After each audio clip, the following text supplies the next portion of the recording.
Sexuality in music videos has become more widespread since the 1980s, citation needed. Because of its commercial function, music videos must attract the audience's attention and convey a message quickly. The sexual attraction provides a means of both drawing attention and conveying a message quickly. According to social learning theory, in order for a mediated model to have a legitimate chance at gaining the attention of a potential attendee, that model and its media form must be salient, striking, conspicuous, and/or prominent. A survey found that 72.2% of Black, 68.0% of White, and 69.2% of Hispanic youths agree with the suggestion that rap music videos contain too many references to sex. Contents. History. The nature of sexual activity in music videos has evolved over time in more or less the same way as cable and network television. A sample of 62 videos from 1984 showed that 60% included some portrayal of sexual feelings or impulses. The most sex-appealing videos of that year included Legs by Z Top and Physical by Olivia Newton-John. In 1990, suggestive sexual activity like pelvic thrusts, long lip licking or stroking, was present in 89% of MTV videos. The 1996 research showed that the hip-hop and R&B were greatest in the sexual variables. In further analysis, videos that mixed hip-hop and R&B displayed sexual content the most frequently, followed by hip-hop itself, and R&B itself. Country videos depicted sexual content the least often of the 7 genre categories picked, followed by rock videos. However, country musicians such as Shania Twain and Faith Hill garnered substantial crossover success in pop, after sexualizing their images, You Win My Love and This Kiss respectively. The diverse content may occur within the one video, like in Faith Hill's The Way You Love Me, where she portrayed a waitress, a dominatrix and a nurse. The 1997 study documented frequent instances of simulated intercourse, oral sex, masturbation and sexual dancing in hip-hop videos.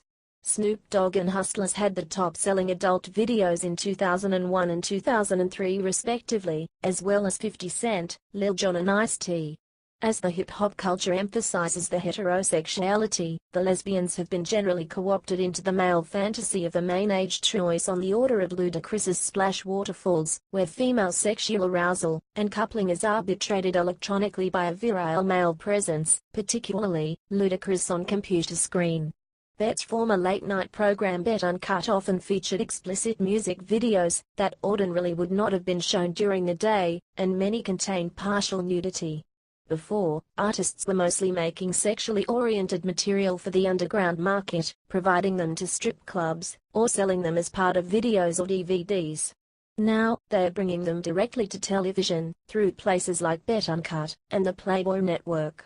And more outlets are growing for those who want to see more, or less, than a bikini. Nelly's video tip drill became controversial, by featuring women of various shades in thong bikinis or just thongs and topless.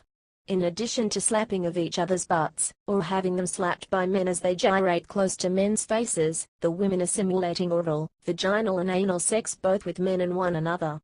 The Rammstein video for Pussy contains unsimulated acts of sex. Impact. Gann, Zillman and Mitrick found that exposure to sexually explicit rap promotes distinctly unfavorable evaluations of black women. Following exposure to sexual rap, as compared with exposure to romantic music, or to no music, the assessment of the female performer's personality resulted in a general downgrading of positive traits and a general upgrading of negative ones. A 2008 study by Zhang and others showed that exposure to sexually explicit music videos was associated with stronger endorsement of sexual double standards, for instance, belief that it is less acceptable for women to be sexually experienced than for men. Exposure to sexual content was also associated with more permissive attitudes toward premarital sex, regardless of gender, overall television viewing, and previous sexual experience.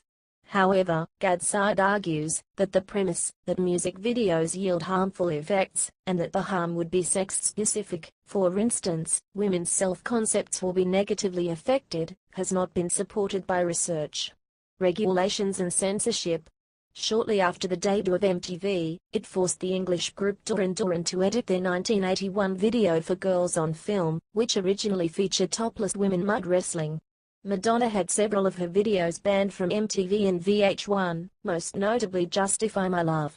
In 1993, the video for Soon by Tandai Tucker was banned from daytime airings on Gaylord Broadcasting's channels, the Nashville Network, TNN, and Country Music Television, CMT, because of scenes in which Tucker is in bed with a man along with a nip slip that was cut from the video. It was also flagged as inappropriate, because of the simulated sex scenes on YouTube, and the video may only be viewed on the video sharing website, by registered users who are at least 18 years old. Later, another network, Black Entertainment Television, BET, refused to play the 2005 video Naked by Max Houston. In the same year, a VH1-sponsored documentary Hip Hop Videos and Sexploitation on the Set was released. On August 2, 2006, the Indian Information and Broadcasting Ministry issued a notification which required all music videos a censor certificate from the Central Board of Film Certification, CBFC, before airplay. This was preceded by debate over so-called remix videos, cover versions of popular Bollywood songs featuring scantily clad girls. Particularly, the CBFC gave its a certificate to Paris Hilton's Stars Are Blind.